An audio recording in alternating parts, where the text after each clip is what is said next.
I com durem a terme el projecte Ingeniem la nova documentació estratègica d'acció? Doncs en 4 fases.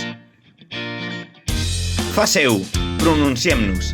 Cada taula penjarà uns textos o dinàmiques i la tasca dels agrupaments serà pronunciar-se sobre aquestes propostes.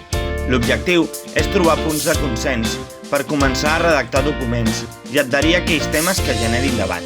Fase 2. Debatim. Les taules proposaran debats concrets. La tasca dels agrupaments serà interactuar i debatre allò que creguin rellevant. Per fer això amb criteri, les taules penjaran recursos que els agrupaments podran consultar per tenir una opinió més fonamentada. Aleshores, arribaria la trobada de caps.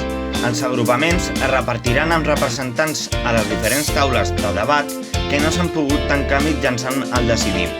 Seran reunions telemàtiques específiques per extreure conclusions. Tot seguit vindria la fase 3. Les taules penjaran a la plataforma els documents redactats. La tasca dels agrupaments serà revisar els documents i esmenar allò que creguin necessari.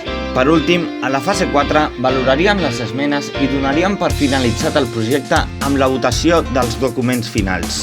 Que res ens aturi. És hora d'enginyar la nova documentació estratègica d'Acció Escolta. I recorda que la peça que falta ets tu.